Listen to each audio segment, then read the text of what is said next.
What's up, Jayhawks? Happy Halloween and welcome back to this week's episode of Run It Back. I'm your host, Jamison Mangold. We have a spooktacular lineup for you today. KU definitely had a scary weekend last week when there was too much purple in Lawrence. The Jayhawks took on the Wildcats from K-State and unfortunately came up short. Tomorrow they will face the Cowboys from Oklahoma and hopefully won't give us as much of a fright. Heading into this episode, we have some looks into the game ahead, more KU volleyball, and a cross-country preview. And then in the pro world, we have a World Series update, football, and some soccer. And stick around as always for our roundtable talk and even a Q&A with our Saturday's opponents. Let's not waste any more time and get into it right now on Run It Back.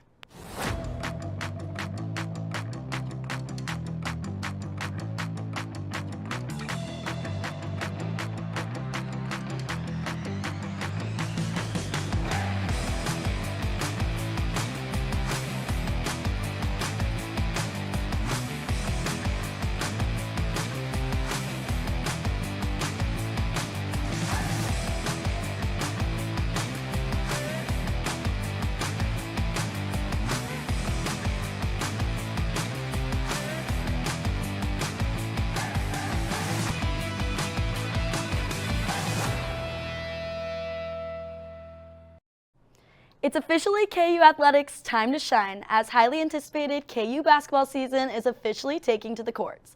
This is just the start and Alex is updating on what this season holds for them. And then Cowboys were so 1860s and hopefully KU will prove that point as they play Oklahoma State in football tomorrow. Jimmy is previewing that soon. The Big 12 Cross Country Championship is taking place at Rimrock in Lawrence today. The best of the best will compete, including our Jayhawks. Atakai will be looking at this.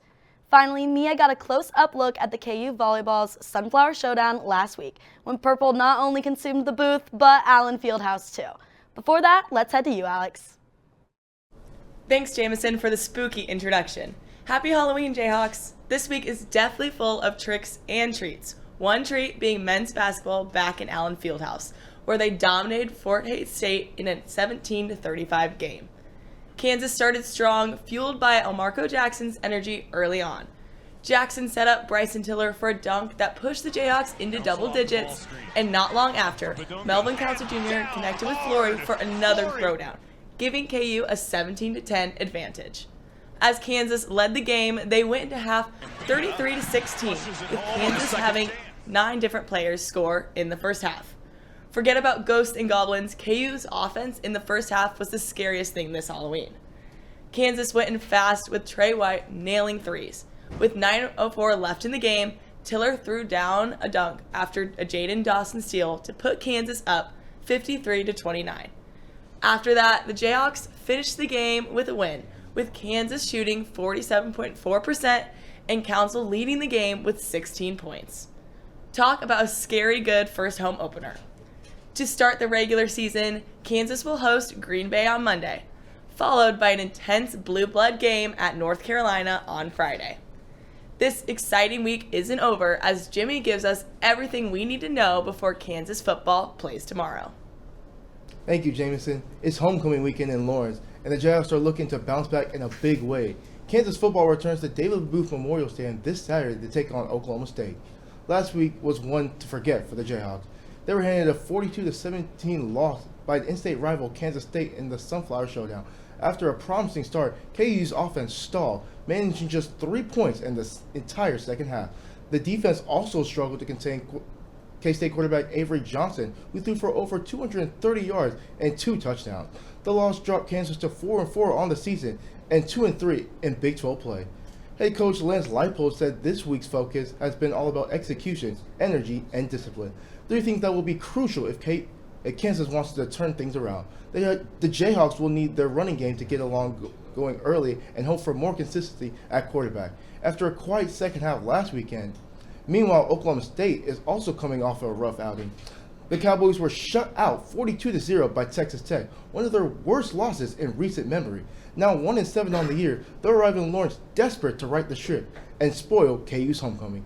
Both teams are trying to erase ugly losses from a week ago, and with bowl eligibility still within reach for the Jayhawks, there's plenty at stake. Expect high-energy crowd at the booth as KU looks to feed off the homecoming atmosphere and get back in the win column. Kickoff is set for 3 p.m. Central on ESPN+. I'm Jimmy Ananirin, and that's your look at KU football. Thanks, Jimmy. I'm looking forward to that game tomorrow. But just about 5 minutes ago at 10, the gun sounded, shooting off the men's Big 12 cross-country championships, with the women to follow shortly here at 11. With these races being only the 4th time the Big 12 championship has come to Kansas, how do the Jayhawks stack up against the competition?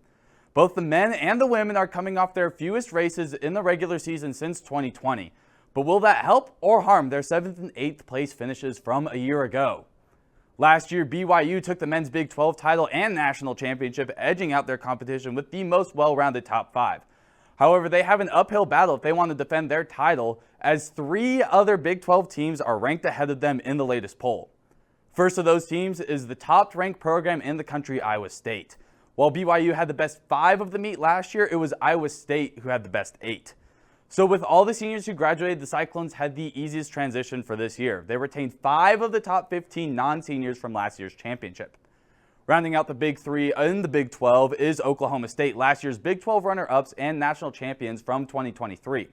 While they aren't expected to win this meet, you can never count them out, as they still have back-to-back Big 12 individual champion Brian Musaw. Colorado has had a surprising season, quickly rising to number 5 in the national rankings and not letting go. They're another talented team that could be in the mix for a top finish today. And after the men wrap up the 8K, it'll be the women's turn to race in the 6K at 11. As mentioned, the Jayhawks finished 8th in this meet a year ago, and the Big 12 seems to have only gotten stronger since then. So who's in this mix? The obvious choice here would be last year's national champ and current number 1 team in the country, BYU Cougars. They started at number 1 and have held on tight to that ranking the entire way with no indication of slowing down. It will take a Herculean effort from one of these teams to topple this giant. Now this race gets real messy after number 1, as there are 5 Big 12 teams ranked between 6th and 18th nationally. Any number of them could have a great day and shake things up out at Rimrock. But I'll just highlight a couple. West Virginia placed 2nd at this meet last year and might have the best individual in the race with sophomore Joy Knockout. Iowa State is the 2nd highest ranked team out of the Big 12 and has a chip on their shoulder after finishing 7th last year in this meet. It should be a fun day of racing, and conditions are perfect for running, as well as with the wind and the rain both dying down from earlier in this week. Shortly here, there will be a champion crowned for the Cross Country 2025 season. Now, that's all I have on these races, but to get a little gloomy, I'm going to send it over to Mia, who had a Halloween scare earlier this week at the Sunflower Showdown.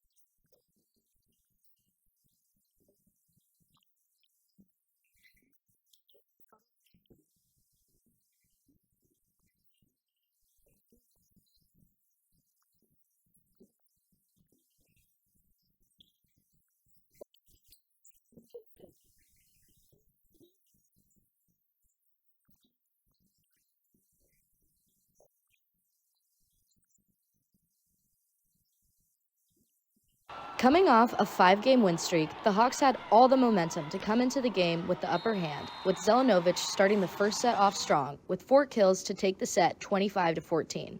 The second set took an unexpected turn, with K-State leading and taking it 17-25. After going back and forth, KU fought back with key kills from Grace Nelson and Aurora Papak, leading the Hawks to 25-18 and taking the third set back. Still, K-State wasn't letting up without a fight, making impactful changes during the 4th set.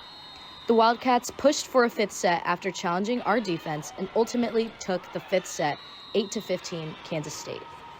More than just a rival game, this performance would be the first time several students witnessed a KU volleyball game and got to feel the high intensity the game of volleyball brings. The atmosphere, the kills, and the digs made it all a night to remember. Coach said, "We'll take this as an opportunity to learn and improve." I'm so thankful for Jayhawk Nation. Win or lose, it's truly all about coming together as a fan base to witness great volleyball. Stay tuned for the next upcoming game against West Virginia tomorrow at noon. We'll see you after the break. Rock Chalk.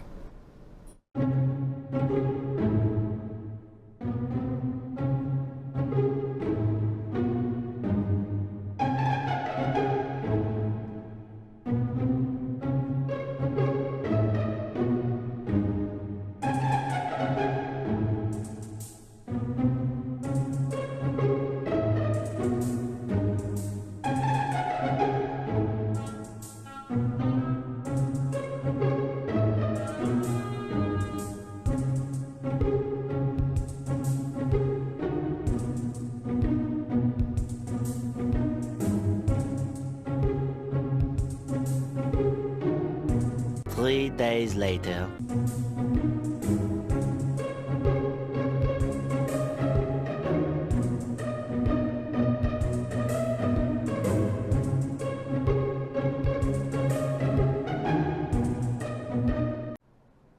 If you are enjoying your Halloween early and missed the Thursday night game, don't worry because Patrick has the overview on what went down between the Baltimore Ravens and Miami Dolphins last night.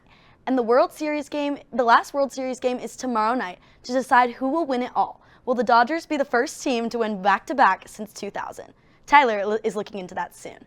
If you expected Sam to bring you an MMA update today, that's our trick of this show because instead we're headed overseas where European soccer or football is in motion. All that coming up first. But first we're over to Patrick. Thank you, Jameson. Last night's game was no regular showing at all, so let's just hop right into it. The Dolphins took on the Ravens at home, coming off an impressive win against the Falcons the week before. After the Dolphins started off the game with a field goal and a stop, Taj Washington got his first career catch before remembering his favorite Halloween candy, Butterfingers. The Ravens scooped the ball up immediately, and Lamar was quick to find Mark Andrews, who seems to be past his Butterfingers addiction. The Dolphins responded with a 6-minute drive all the way down the field just for Riley Patterson to shank one right into the stands. You can just tell how much this Ravens team was missing Lamar. They truly did look like a playoff team last night, and the Dolphins were unlucky to witness the return of the 2-time MVP. Lamar once again found Mark Andrews in the end zone for a touchdown. I'm sure this is when like 90% of the people who were watching this game turned it off, but luckily you guys have me. The Dolphins added another field goal to make the score 14-6 with 8 minutes to go in the half, and I'm not going to bore you guys, nothing happened the rest of the half.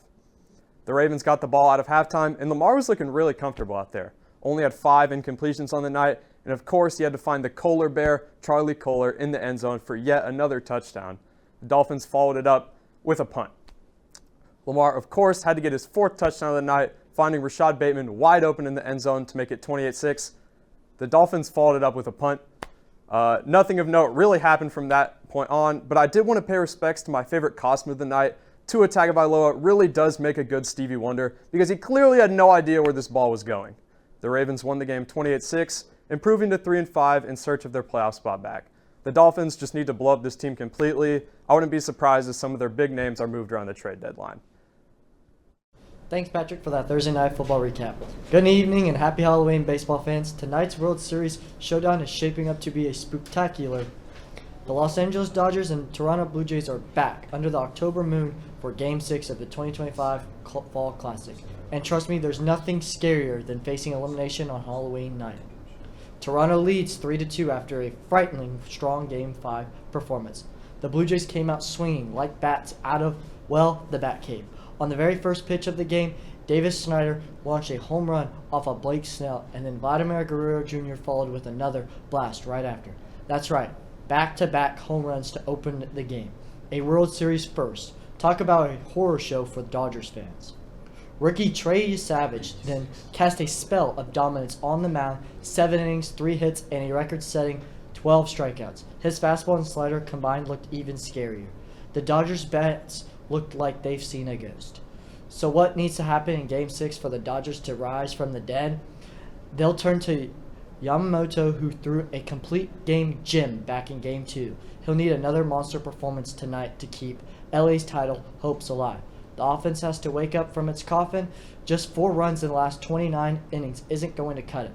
They'll need to brew up some magic at the plate early, get runners on, and rattle Toronto's pitchers. For the Blue Jays, the message is simple. Don't lift your foot off the coffin lid. Stay aggressive, keep those bats haunting the Dodgers rotation, and let the young arms do their thing. With home field advantage and all the momentum, Toronto's hoping to carve their name into their championship pumpkin for the first time since 1993. So, as the lights glow eerily over the Rogers Center tonight, the Dodgers are hoping for a miracle, and the Blue Jays are hoping to make history. One team's dream will live on. The others will turn into dust. That's a wrap on this World Series update. Now on to Sam with a soccer update. All right, thank you. Should be a classic tonight. Little over 2 months traversed in the European soccer calendar. All competitions kicked off, some chalk, some spookies. Here's a rundown. We'll start in the Premier League. 9 matches played, Arsenal 4 points clear, and winners in 4 of their last 5. Sunderland and Bournemouth early surprises occupying Champions League spots. Tottenham top 4 as well. Man City's Erling Haaland leads all with 11 goals. City in 5th. Man United have seemingly turned a corner on a 3-match win streak. Liverpool, the favorites to win the league, have dropped 4 straight in the league after that blazing hot start that peaked with a 1-0 win over Arsenal, far removed from that majestic Szoboszlai free kick. They sit in 7th. That early control for the reigning champs, who loaded up in the summer transfer window, quickly slipped away. Forest, Wolves, and West Ham clear frontrunners to say goodbye to the top flight this spring. Staying in the British Isles, this could be the first year a club other than Celtic or Rangers win the Scottish Premiership since the 1984-85 season when Aberdeen did it. Right now, Hearts sit on a pile of 25 points, 8 wins, 1 draw, and an 8-point gap to second place Celtic, who have lost 2 in a row. Claudio Braga and Lawrence Shankland, the beating Heart in attack, 5 goals each. Over to La Liga, Real Madrid and Barcelona, unsurprisingly, comfortably occupying the top 2 spots. Madrid 5 points clear of Barca, and Mbappe, the league's leader, with 11 goals. Villarreal and Atletico loom behind, and Girona, who just 2 years ago finished 3rd on 81 points to qualify for the Champions League, sit 20th this season. The Bundesliga being terrorized by Kane and Bayern, who remain perfect through 8 matches. Harry Kane has a dozen goals, 1 shy from being halfway to his total count from last year. Bayern well on their way. Leipzig, Stuttgart, Dortmund, and Leverkusen in distant pursuit. 5-point gap from 1st to 2nd and a 4-point gap from 5th to 6th in the top half. Last year's Italian champions Napoli, situated atop Serie A on goal difference. They moved up on Tuesday after a 1-0 win over Lecce, despite some pretty bad injury problems. Juventus recently fired their manager Igor Tudor, producing an immediate result, a 3-1 triumph over Udinese to end a 8-match winless streak. And how about Como, promoted 2 years ago, finished among the top 10 last year, and currently holds 5th place. Their best ever finish in Serie A was 6th in 1950. In France's PSG ahead of Monaco by a point. They are chasing a 5th consecutive French crown this season, and they look pretty good in the new Champions League format. 2nd year of that, 3 matches played in the Champions League so far. Benfica and Ajax, the only winless sides, while 5 clubs sit on 9 points. PSG, who nearly missed the knockout stages altogether last year, are in 1st. There have been no repeat champions since 2018. Bayern, Real Madrid, Inter, and Arsenal are the other unbeatens. The biggest name in the elimination places is Juventus. Mentioned their rough patch recently. They are 24th currently. Rounding out back domestically in England, the first round of the FA Cup kicks off in 3 hours with Luton Town against Forest Green. 40 matches in total over the weekend, and dreams glowing for League 1, League 2, and non-league sides. Clubs from the opening round made it as far as the 4th round last year. And the Carabao Cup just set its quarterfinal picture on Wednesday. Man City, Brentford, Cardiff City, Chelsea, Arsenal, Palace, Newcastle, Fulham. The fixture is for December 16th. Cardiff, the only non-Premier League side to survive the 4th round. And Liverpool stay sliding, blanked 3-0 by Crystal Palace. That is the 3rd time this season Palace have beaten them, and the fans are starting to turn on the slot machine. 5 defeats in the last 6 for the 2nd year Liverpool manager. That's all for pro sports. On the other side of the break, a college basketball spotlight and an exclusive interview with Oklahoma State student media in town for the football game tomorrow. You may not hear it at first, but it's there. Our chant, rising.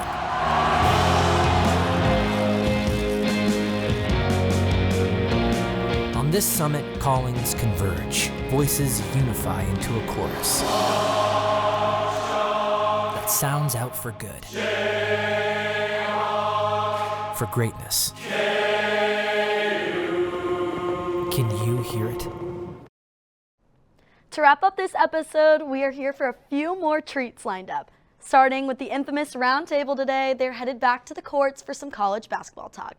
And then Attikai and Sam took to the streets to ask students about our very own basketball team and their thoughts on the season ahead.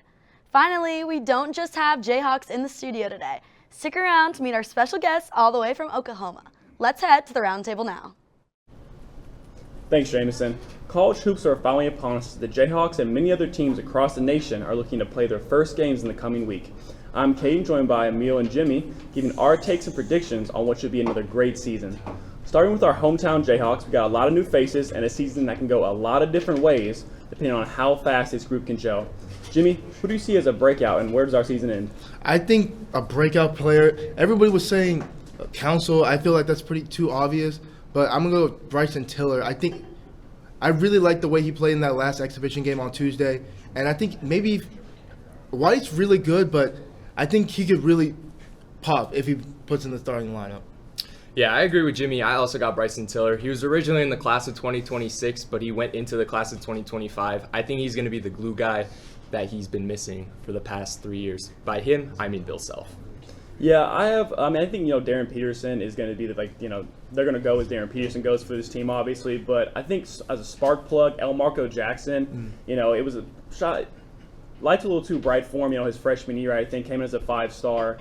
2 years under Self now, I think he's going to be a lot better for us. Yeah, I like El Marco. I just wasn't really sure coming off that pretty devastating knee injury. I thought it might take him some time to kind of. Yeah, I heard he's been in the gym. I heard he's been in the gym. He looked like on the against Hayes State. So I'm hoping he can be something while Pearson's off the floor for us. And then being overrated is a feeling us Jayhawks know all too well from last year's squad. Jimmy, what teams do you see as potentially being overrated going into this year? I kind of don't. I'm not as in love with Kentucky. I feel like in their exhibition game they haven't been as, especially with how much they have spent in NIL, they haven't really shown me anything so far. True. Yeah, I think it's going to be Arizona for me. The past couple of seasons, they've been bringing in talent, and they just haven't been able to perform in March. And I think this year the wheels are going to fall off before March, and they're going to either end as a high seed in March and play out the first round, or they're not even going to make it at all. Yeah, I completely agree about Arizona. They've been ranked the past 3 years, and they end up doing nothing in March Madness every single time. I think it's going to be UNC. I think them being top 25 is kind of laughable, honestly. They barely squeaked into March Madness last year, and then they didn't really improve the squad all too much this year. I just don't really. It's more namesake, I think, than really anything else. And then finally, someone's got to win it all. Does Florida repeat? Does Houston finally win their first championship? Who do you got, Jimmy? Yeah, I think I might have to go with some Florida. I think they really rebounded really well, getting Boogie Flan out of the transfer portal like that. Yes. Players like that. I think it's going to be Houston. They brought back 3 key players, including Emmanuel Sharp, a sharpshooter. Everybody knows threes are very important in college basketball, and especially in March. Yeah, I'm completely agreeing with both of you, but I have to go Houston as well. I think Houston is, Kelvin Sampson's probably the second best coach in the Big 12, and I think they finally get it done. The best defensive team usually almost every year. Well, that's all the time we have for hot takes this week. Next up, Sam and Atakai take to the streets asking about KU basketball. I'm Atakai Margrave here for Run It Back. We're out here on Wesco Beach, a little desolate right now with the weather that's going on. And we're just getting some KU basketball opinions. New season starting up here, so we're just getting some opinions here on the street. Who's your favorite player this year's team? Looks pretty different from last season. I love me some Flory. Yes. I love it. He's a defensive weapon, and nobody's going to get an easy layup on that guy. I love him. Ball knowledge right there. And then who's your favorite player from this year's team? Probably Flory. Flory. I'm gonna copy her, say Flory. And then who's your favorite player from this year's team? Probably Flory Badunga. Who's your favorite player from this year's team? I don't know if I have one yet. I have to watch the games, actually. Favorite player on this year's team, both sides here. El Marco Jackson. El Marco, that's a new one. We love to hear it. No idea. And who's your favorite player on this year's team? I don't know his name, but it's the starting. I think it's Darren. Oh, yeah, Darren Peterson. Yeah. Who's your favorite player from this year's team? And then why? I feel like the basic answer is Darren Peterson, but I really like Cole Rosario just as a freshman. I think he's going to bring lots of energy to the team. He'll be a fun player to watch, too. And then season predictions, how far is KU going this year? They're winning the championship, baby. No doubt about it. And then how far is KU going this year? All the way. All the way? Winning the Natty. Final Four. Winning. Yep. And then how far are we going this year? Pretty far. We might win it all. I like our team. And then how far are we going this year? All the way. And then how far are we going this year? Sweet 16. Sweet 16. All right, all right. Elite 8. And then how far is KU going this year? Oh, we're going far. We're going no, far? We're going far. Are we going all the way? We're gonna get there. I think we can. At least championship. And then how far is KU going this year? I think we can go to the Final Four. I mean, why not? I think we have the pieces to do it. I'm excited for this year's team. I feel like this is a vintage Bill Self team, so I think it'll be a fun year. Well, guys, that's all the time we have out here on Wesco Beach. Thanks for tuning in. We're going to be sending it back to the studio where we got some special guests from Oklahoma for the weekend, previewing that Oklahoma State KU game. Take it away, boys. All right, guys, so today I'm joined by Zach, the host of the Poke Show at Oklahoma State, and then his also some members, Jared and Preston, and then as well as our very own Mia and Atakai, and we're looking into some college football today. What do you guys got for me? All right, so up first, Penn State has a crazy upcoming few weeks playing number 1 and number 2. back-to-back weeks. Coming up first against Ohio State this Saturday, it's the big noon kickoff from Columbus, which was once predicted to be the biggest matchup and has took a turn. Looking at how Penn State's season has been going, I'm highly interested to see how this game turns out. Yeah, this is the second game now for a new coach, Terry Miller, and they lost their last game against Iowa, 25-24. It was a close game. But this is actually a homecoming for Penn State defensive coordinator Jim Knowles. He was previously the defensive coordinator at Ohio State, and he was also the defensive coordinator at Oklahoma State. So we'll see what happens in that game. What do you guys got? Yeah, you guys took our big noon game, so we took college football game day here. Utah is hosting Cincinnati in one of the bigger Big 12 games of the season, not one that was predicted, so kind of the opposite of that Penn State-Ohio State matchup, but should still be shaping up for a fun one out there in Salt Lake City. Absolutely. This is a big game for Cincinnati. Obviously, they only have one loss, and they're still trying to find a way to sneak into that conference championship game. Obviously, Utah has 2 losses, both being to the top teams in the Big 12, BYU and Texas Tech. Now, where this game gives me a little bit of a concern is how much Utah is favored. Now, what gives me concern is that Cincinnati is currently 9th in the Big 12 rushing defense for getting 140 yards rushing a game. So that does make me nervous, but I do think Cincinnati will cover this game pretty easily, and I think we'll definitely have a close and competitive game in this one. Yeah, Brendan Sorsby is leading the absolutely electric Cincinnati offense right now, and if he has a big game right here, could have his Heisman moment. Yeah, should be a fun one out in Utah. Yeah, and then heading over to KU versus OSU, which is taking place tomorrow, we are looking at that game, and I definitely think it's going to be a closer game for sure.